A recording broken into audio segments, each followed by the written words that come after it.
My name's Leslie Mann. Today I am going to show you how to do an acrylic painting of hydrangeas. So first I'm going to introduce our tools.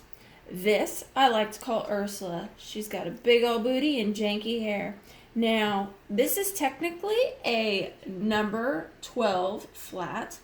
It has natural camel bristles, and this is what I used for the background.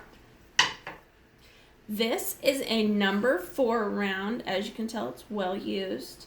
And this is what we are going to use for the flower. We also have just a little random brush that we're also going to use for our flower.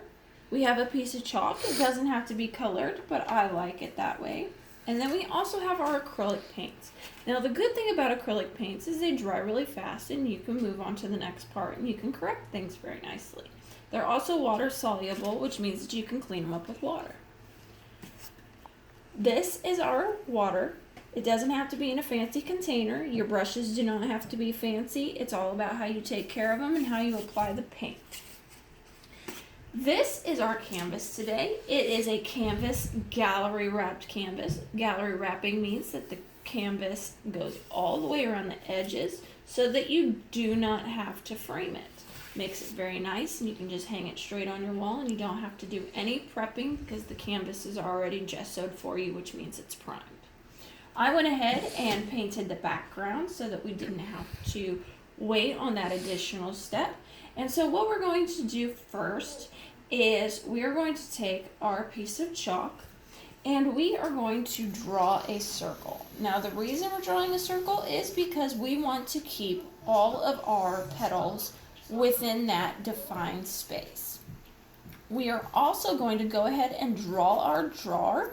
So what we're going to do is we're going to put 2 vertical lines on either side and a little bit of a smiley face. So this right now kind of looks like a magic ball. What we're going to do then is we're going to put 2 little corners on the bottom of that smiley face. So now it kind of has a frowny face, or it kind of looks like a head with a t-shirt. And then we're going to just bring that straight down, and this is going to be our mason jar that our flower sits in. Now the great thing about chalk is if you decide that you mess up, then you can just take your chalk and you can just move things around, straighten them up. That's the fantastic thing about pre-sketching with your chalk. So since I've already done our background, I no longer need this big scratchy brush. We're going to use our number 4 round, and like I said, it doesn't have to be super nice. This one is all broken up, and that's okay. What we're going to do first is we're going to dip into our white and our purple at the same time, but you want more purple than white. And what we're going to do is we're going to press down in 4 directions, just like so, all over our canvas. Some of them are going to be overlapping. Some of them are going to not be showing as much. But when you double dip the way that I did, you will see that you get these variations of the dark purple and the white. And it makes it look a little more natural, which is really fantastic for when you're painting things like flowers. Now, I like to start on one side and work my way across. And the great thing about hydrangeas is you can paint very fast. You don't have to worry about it being beautiful because the ones in the background are really just that. They're the background flowers. So they don't have to have as much definition or be as gorgeous as the ones on the top. So I'm going to spend just a few more seconds painting these background flowers.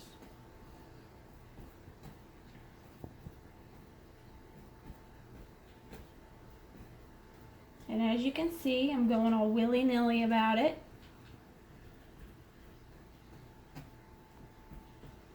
Alright, so now that we have a generalized flowery outcome, what we want to do is we want to add more white than purple now. And we're going to go back and put some brighter flowers on top. Now if you do this and you have enough purple still inside your bristles that it's not showing up very much like that one just didn't, then what we're going to do is we're just going to get pure white. because I think I have enough white or purple in my bristles to actually do this without applying more purple paint to my canvas. And we're just going to do this all the way around. And as you can see, I'm taking a little more care to make sure that these ones are actually 4-petaled. And as you can see, the ones in the background start to fade away. They're more of like the shadow background. Kind of like when you do your makeup and you have foundation and then it gets covered up by your blush and highlighters and contouring and all that fun stuff. Alright, so what I'm going to do is I'm just going to go through and I'm just going to kind of fill in some of those yellow spots that I don't want anymore, and I'm going to let that part dry. Now the great thing is that now that we do that, we also have our jar. So what I'm going to do is I'm just going to take some of this dark purple paint. I'm not going to clean my brush. I'm going to keep it dirty. And I'm just going to very lightly make a generalized outline of my jar. And as you can see, it's not very pretty, and that's great because it's going to actually make it look like it's more see-through than it actually is. And if you want, you can go ahead and put some screws on there because you know mason jars have screws on them. We can put a little bit of shadowing on one side by just making brush strokes across it.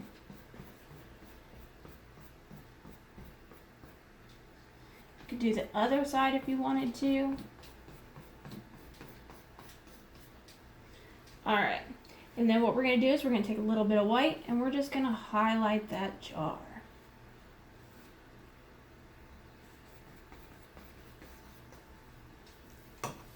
Alright, the very last part is we are going to take black paint and we are going to dip it in the centers of some of these flowers to make definition.